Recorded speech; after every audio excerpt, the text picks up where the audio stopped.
Alright, here's how it all started, and trust me, this isn't something I expected to be dealing with at 22, especially after 3 years with someone I thought I'd marry. My fiancée, a 21-year-old female, and I had been together since we were practically kids, growing up together through all those firsts and milestones. We got engaged just last year, and honestly, I thought we were solid. I mean, we weren't perfect. Who is? But I thought we had the type of relationship where we were always honest with each other, or at least, I was. It all kicked off in November. Things had been a bit off lately, but I brushed it off as stress from work, life, and all that. But then I noticed she'd been talking to this guy. I'll call him Matt, not his real name, but close enough. I knew a bit about him from her past. He was someone she'd liked way back before we got together. I'd even met him once at a friend's gathering and didn't think twice about it. I mean, yeah, maybe I was a little uncomfortable with the idea of her talking to an old crush, but I'm not the jealous type, so I shrugged it off. At first, it seemed harmless. She'd show me her phone every now and then and mention something funny he said or whatever. It was like, okay, cool, he's just an old friend. But things started changing, and I felt like I was on the outside looking in. She'd go out of her way to mention him, to bring him up in conversations where it didn't even fit. You know, like we'd be talking about our plans for Halloween, and she'd slip in a random comment about how Matt likes Halloween too. Isn't that funny? Anyway, the weirdness escalated. I noticed she'd be on her phone a lot more, especially when we were together, which wasn't like her. Normally, she was the type who'd leave her phone somewhere in the other room, not constantly attached to it. But now, she was glued to it, texting non-stop.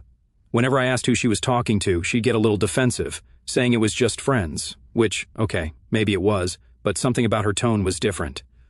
One night, she came up to me all excited, like, hey, let's watch this new show on Netflix. It's supposed to be really good. So we started watching it, and I got into it because it was actually decent. Fast forward a few days and I'm scrolling through her texts on her phone. She'd left it on the couch while grabbing snacks. And boom, there's Matt, talking to her about that exact show. She had started watching it because he recommended it to her. I know it might sound minor, but it hit me like a ton of bricks. Here we were, doing something that felt like our thing, and I find out it's actually their thing. She didn't even tell me he'd suggested it, she just acted like it was all her idea. I felt stupid, honestly, like how did I miss this? So I scrolled up a bit more and saw that their messages weren't just catching up or friend stuff. She was sending him selfies, showing him outfits she'd wear to work, stuff like that. I didn't even know she took that many selfies, to be honest. Then there was this one message that really got to me. She'd sent him a picture of us carving pumpkins together. She captioned it, "Look at us being cute." I didn't even know she'd taken that picture, let alone shared it with him. That moment was supposed to be between us, right? But there she was, giving him a front row seat to our lives, our memories, like he was part of it. It felt like a betrayal, even if nothing big had happened. After that, it was all I could think about. I tried to ignore it, tried to convince myself that maybe I was overreacting, that I was just being paranoid, but then it got worse. She'd started texting him in the middle of the day during work hours, non-stop. She'd even started setting her phone to do not disturb sometimes when she was with me, saying she didn't want interruptions. But I knew it was because she didn't want his notifications popping up. It was like she was hiding him, but in a way she thought was subtle enough to keep me from noticing. And then came the message that really messed me up. One night she'd gone to bed early because she had a shift in the morning. I was sitting there alone, trying to relax but feeling uneasy. So I did the thing I never thought I'd do. I went through her phone, and there it was. A message from Matt that said, "It's in your court now." I stared at that line for way too long, not really understanding what it meant. But then it clicked. He was telling her that he had feelings for her, that he was waiting for her to make a move. My heart sank. And what did she reply? She didn't shut him down. She didn't tell him he was out of line. "Nope," she said. "Oh, wow, that's a lot to take in. I need to figure out what I'm doing here." I swear my stomach did this sick flip when I read that. The worst part? She screenshotted that message and sent it to her best friend with a caption that said, "What do I even do?" Like she was actually considering it, actually thinking about whether she should go for him. I'm sitting there, holding her phone, and all I could think was, how did we even get here? Now, I want to be clear. I get that relationships can be messy and that everyone can have a little what-if moment with someone from their past. But this was different. She was actively talking to him, sharing moments from our lives and keeping him updated like he was some kind of backup plan. I kept thinking about all the little signs I'd ignored, all the weird comments she'd made and how I'd brushed it off because I didn't want to be that guy. But maybe I should have been paying closer attention. The next morning I couldn't even look at her. I was angry, hurt, confused, all at once. She was acting all normal, getting ready for work, asking me if I wanted coffee, and I just couldn't. It was like I was seeing her in a whole new light, and I didn't like what I was seeing. That whole day, I kept replaying those texts in my head, thinking about every little moment we'd shared recently, and wondering how much of it was real. Had she been thinking about him all along? Was I just a placeholder? I didn't have answers, but I knew I needed to get to the bottom of it. By the time she got home, I was a wreck. I wasn't sure if I was ready to confront her, but I knew I couldn't keep pretending like everything was okay. I had to say something to get it all out in the open, even if it meant things would get ugly. And that's how I found myself sitting there, waiting for her to walk through the door, rehearsing what I'd say and wondering if this would be the end of everything we'd built together. Things really took a turn after a while, and let me tell you, it was nothing like I expected. I mean, I'd known my fiancée for 3 years. We'd been through all kinds of stuff together, and I thought we knew each other inside and out. But what I learned in the next few hours just flipped everything on its head. So she gets home from work, acting like it's any other day. She's talking about how her shift went, just normal stuff. And I'm sitting there, not really listening because I'm just stewing over everything I saw on her phone. My head's spinning and my heart's pounding, and I can't focus on a single thing she's saying. I think she could tell something was off because she eventually stopped mid-sentence and was like, "Hey, you okay?" I had to hold back because I didn't want to explode right then and there. I mean, part of me wanted to lay it all out, to show her exactly what I'd seen, but I was trying to keep it together. I didn't want to come across as some crazed guy flipping out over texts. So I just nodded and said, "We need to talk." You know, the classic line that nobody ever wants to hear. She looked a bit confused, maybe even nervous, but she sat down across from me on the couch. I could see her fidgeting with her hands, so I knew she sensed something was up. I took a deep breath and told her I'd seen her texts with Matt, and she went pale. I'll never forget the look on her face when I mentioned his name. It was like she'd seen a ghost. At first, she tried to play it down. She said they were just friends, that it was nothing serious, just catching up. She went on about how they had a history, but that it didn't mean anything anymore. And look, maybe part of me wanted to believe her, but there was this gut feeling that she wasn't telling me the whole truth. So I pressed a bit, telling her that I'd seen how she'd shared parts of our life with him. The selfies, the picture of us carving pumpkins, all those little moments that were supposed to be between us. That's when she started getting defensive. She said she didn't understand why I was so upset, that it was just casual and that she'd never actually done anything wrong. But the way she was talking, the way she kept looking down at her hands instead of at me, I knew she was hiding something. It was like she was dancing around the truth, giving me half answers and trying to make it seem like I was overreacting.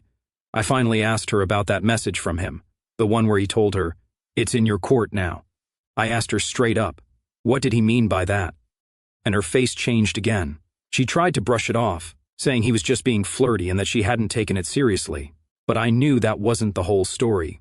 I mean, why would she screenshot it and send it to her best friend if it didn't mean anything?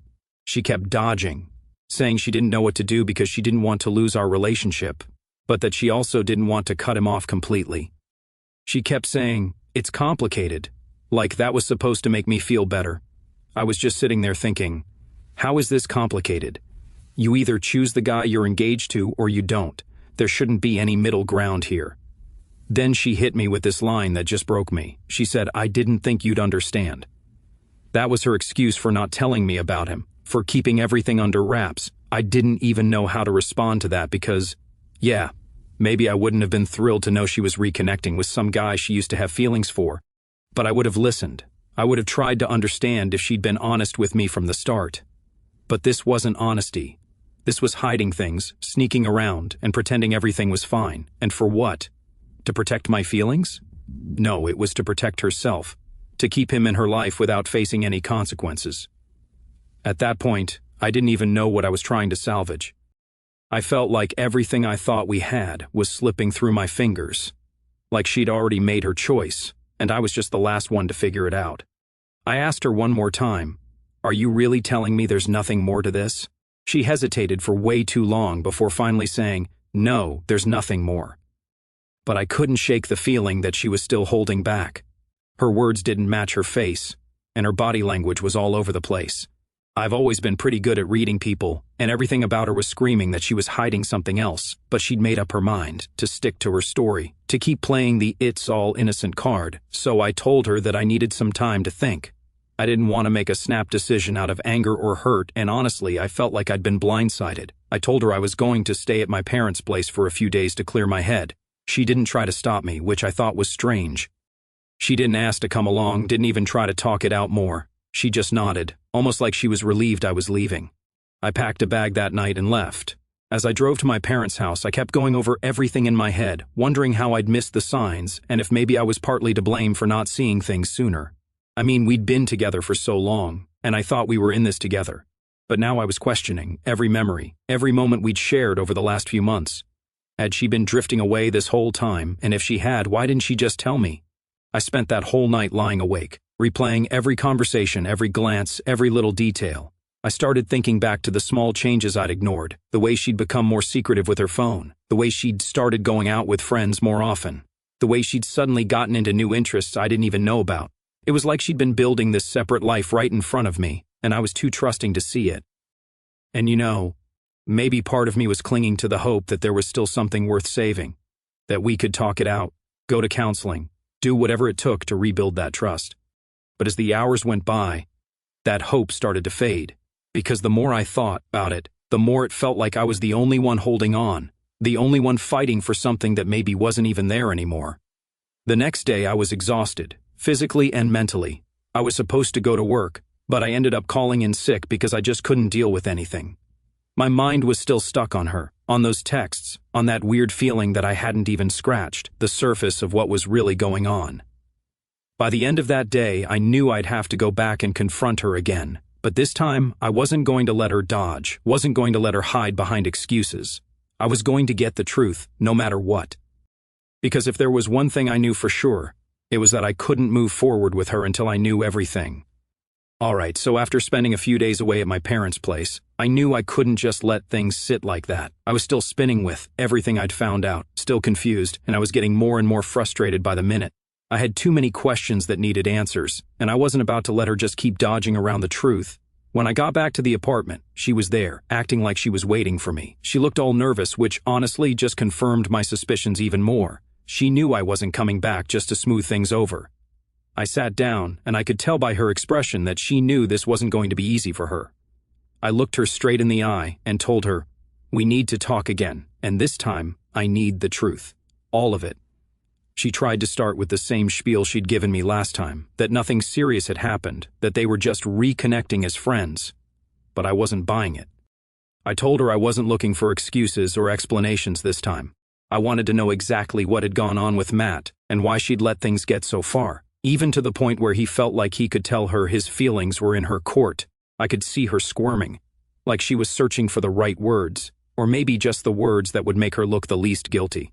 She kept looking down, avoiding eye contact, which was so unlike her. Usually she'd be up front, but now she looked like a kid caught with her hand in the cookie jar. Finally, she took a deep breath and admitted that maybe she had let things go too far emotionally. She said she got caught up in the attention, that she didn't realize how much it would hurt me. But the way she was saying it, with that hesitation, I could tell there was more she wasn't telling me. So I pushed further, told her I needed her to tell me everything. No half-truths, no dodging. I wanted the whole picture. After a long pause, she said something that just made my heart drop. She admitted that she'd seen him in person a few times, just for coffee, she claimed. And yeah, maybe if I was naive, I'd believe that. But something inside me knew that was just her way of testing the waters, seeing how much I'd actually tolerate. I asked her point blank, "Did anything physical happen?" She paused for a second, just a second too long, and then she nodded, barely looking at me.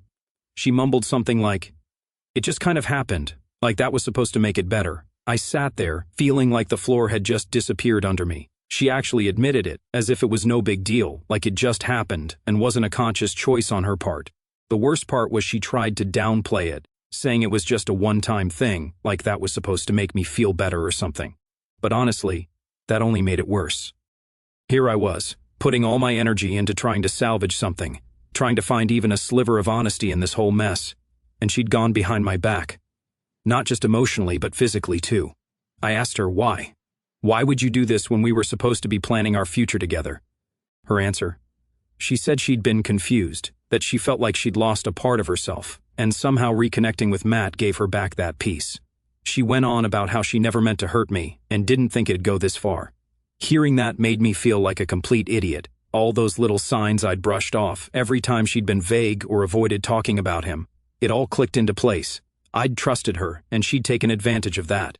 While I'd been planning our life together, she'd been stepping out with someone else, letting him into parts of her life she should have kept for us. I tried to keep my composure, but I could feel myself getting more and more angry. I told her, I thought we were in this together, that we were building something real. She looked down and I could tell she was feeling guilty, but at that point, her guilt didn't mean anything to me. She was only sorry because she got caught. If I hadn't found those messages, she would have kept it all a secret, hiding behind those fake smiles and I love yous. I asked her, do you even care about us anymore? Or was this all just a game to you? She didn't really have an answer for that, just kept saying she was confused and made a mistake. But that wasn't a mistake. A mistake is forgetting to grab milk on the way home. This was a choice she made fully aware of what it would do to us. Finally, I couldn't listen to any more of her excuses.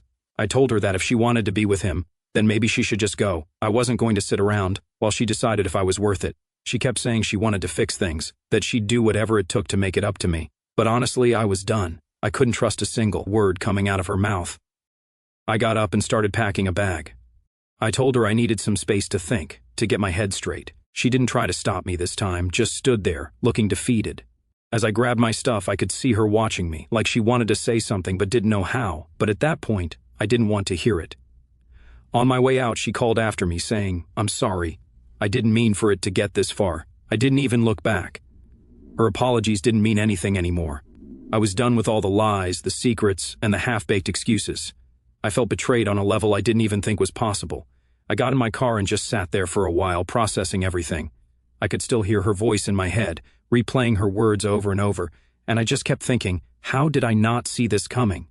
All the red flags were there, but I chose to ignore them because I wanted to believe in us. I wanted to believe that we had something real, something worth fighting for. Driving away that night, I felt more alone than I ever had in my life. This was the person I'd built my life around, the person I thought I'd be with forever. And now it felt like all those years, all those memories, had been shattered in an instant. Alright, so here's where things started getting real. After I left the apartment, I spent a couple more days at my parents' place, just trying to clear my head. I still couldn't believe that she'd actually crossed the line with him, not just emotionally but physically too. Everything we'd been building up over the past 3 years felt like it was crumbling around me, and I was stuck with all these questions about what was true and what was a lie. But then something hit me that just added to the mess. I started thinking about all the ways she'd been relying on me financially over the years. I mean, yeah, she worked part-time and chipped in here and there, but it was clear as day that I'd been the one making sure our life was comfortable. I'd helped her get a reliable car, one that was technically mine. I'd co-signed for our apartment because her credit wasn't great, and I'd covered most of our bills since day one. In a way, it felt like she'd been using me as a safety net while keeping this whole other side of her life going behind my back. And to add salt to the wound, it started to dawn on me just how deep her dependence on me went. She didn't have a lot of family support, and her friends were mostly mutual friends of ours, or ones who drifted away over the years. I'd been the one she leaned on for everything, and here she was, betraying me with some guy who probably couldn't even give her half of what I'd provided. When I decided to go back to the apartment to get some more of my stuff, she was there. I could tell right away she'd been waiting for me. She looked like she hadn't slept much, and for a second, I thought, good. Maybe now she realizes what she's lost. But then I pushed that thought aside. I wasn't about to feel sorry for her. She'd done this to herself. As soon as I walked in, she went into apology mode. She said she'd been thinking about everything and that she'd do whatever it took to fix things. She was saying all the right words, but I'd heard it all before, and now I knew those words meant nothing. She started talking about how much she missed me over the past few days, how she couldn't believe she'd let things get this bad. She kept saying she'd cut him off and that she wanted us to go to counseling to work through this together. But all I could think about was how she'd acted before, how she'd pretended like everything was fine while lying to my face. And honestly, it was hard to believe she'd changed just because she got caught. I told her I wasn't buying her promises anymore and that if she wanted to work on things, she should have thought about that before she started sneaking around. She kept looking at me with these pleading eyes, but I wasn't going to fall for it. I told her that I'd been the one putting everything into this relationship, time, money, commitment, while she'd been off keeping secrets. She tried to argue that she'd contributed too, but let's be real, most of what she had was because of me. I'd been paying for most of our stuff, covering her when she couldn't afford things and making sure she had what she needed. It hit me that I'd been supporting her this whole time, just for her to turn around and throw it all away for some guy who probably didn't care about her half as much as I did. Then she dropped a line that made my blood boil. She said, "I just got lost in the excitement of reconnecting with an old friend. I never thought it would go this far." I couldn't believe she was still calling him an old friend after everything. I asked her, "How do you justify doing this to the person who's been there for you, who's been making sure you're all right this whole time?" She didn't have a good answer. She just looked away, her face turning red like she was embarrassed. But I didn't care at that point. I'd had enough. I told her that I was done, that I couldn't be with someone who'd put me in a position like this. She got really emotional, started crying and saying things like, "I know I messed up, but I can't imagine my life without you." She even tried to hug me, but I stepped back. I wasn't about to give her that comfort when she'd done nothing to deserve it. She started saying how hard things were going to be without me, how she didn't know where she'd go or what she'd do. It was like she was trying to guilt-trip me into staying, hoping that I'd feel sorry for her and give her another chance, but all I could think about was how easy it had been for her to betray me, even after everything I'd done for her. If she'd really cared about us, about me, she would have respected our relationship enough to shut that whole old friend thing down right from the start. I told her, "You've been leaning on me this whole time, but you clearly didn't value what we had. You're just realizing it now because you're about to lose everything that made your life comfortable. And that's the truth of it." I'd been her support system, her rock, the person who made her life stable, and she threw that all away because she got caught up in excitement with some guy who wasn't even willing to commit to her. She kept saying she was sorry, that she'd learned her lesson, and that she'd prove herself if I just gave her the chance. But I couldn't trust her anymore. I told her I was taking my name off the lease and that she'd need to figure out her own place to stay. I could see her panic at that. She tried to argue, saying she couldn't afford the place on her own, that she didn't have anywhere else to go. And yeah, maybe that sounds harsh, but at that point I didn't care. I wasn't responsible for her anymore. The more she talked, the more desperate she sounded, going on about how much she needed me, how she was going to be completely lost without me. And that's when it hit me. She wasn't fighting for me. She was fighting to keep her comfortable life, the one I'd built for her. It was never really about us or love. It was about what I provided, what she was afraid to lose now that she'd burned the bridge. By the end of it, I felt like a weight had been lifted. I wasn't responsible for her mess, and I wasn't going to let her make me feel like I was. I grabbed the rest of my stuff, and as I walked out the door, she was still calling after me, saying she'd change, that she'd prove herself. But I was done listening to promises that meant nothing. As I drove away, I felt a weird sense of relief. Like, yeah, this hurt, and it felt like betrayal on a level I hadn't known before, but at least now I knew the truth. At least now I could finally move forward without wondering if she was hiding something or lying to my face. And that's where I left things, with her standing alone, realizing that she'd lost everything because of her own choices. I wasn't about to keep being her safety net. She'd made her bed, and now she had to lie in it. All right, here's how it all ended. After I left her in the apartment, I thought that was going to be the end of it. I was ready to cut my losses, move on, and start fresh. I'd packed my stuff, told her I was done, and as far as I was concerned, that chapter of my life was closed. I didn't expect to hear from her again, especially not after everything I'd said. But of course, she wasn't about to just let it go like that. A few days later, she started texting me, and at first, I ignored it. I didn't see the point in dragging things out. I was done. I wanted no more of her explanations or excuses. But the messages kept coming. Long, drawn-out paragraphs talking about how much she missed me, how she'd made a huge mistake, and how she'd do whatever it took to make it right. Honestly, reading them just reminded me of how far she'd pushed things and how much damage had already been done. She must have realized I wasn't going to respond to texts, so she tried calling. I ignored that too. I'd already wasted too much time and energy on her drama, and I wasn't going to get sucked back in just because she was having regrets. But she kept trying, every day for a week. Finally, she left a voicemail saying she was outside my parents' house and just needed to talk. It felt like she was cornering me, and I knew if I didn't handle it, she was just going to keep showing up wherever I was. So I stepped outside to talk to her, and she looked rough, like she hadn't slept or eaten in days. She started off with the same routine I'd already seen in the messages and calls. She said she realized she'd messed up, that she'd take full responsibility, and that she was willing to do anything to prove herself to me. But I wasn't interested in her performance. I told her that she'd already proven who she was by her actions, and nothing she could say would change that. Then she dropped this line, "I have nowhere else to go." And for a second, I could feel the guilt trying to creep in, but I shut that down fast. I wasn't the one who'd betrayed her trust, who'd been sneaking around and lying for who knows how long. She'd made those choices, not me. I told her, you should have thought about that before you did what you did. She started tearing up, saying that she didn't mean for any of this to happen and that she never realized how much she needed me until now, but the thing is, all I could see was someone who was just scared of facing the consequences of her own actions. She wasn't sorry for betraying me. She was sorry she got caught and had to deal with the fallout. And that's not my problem.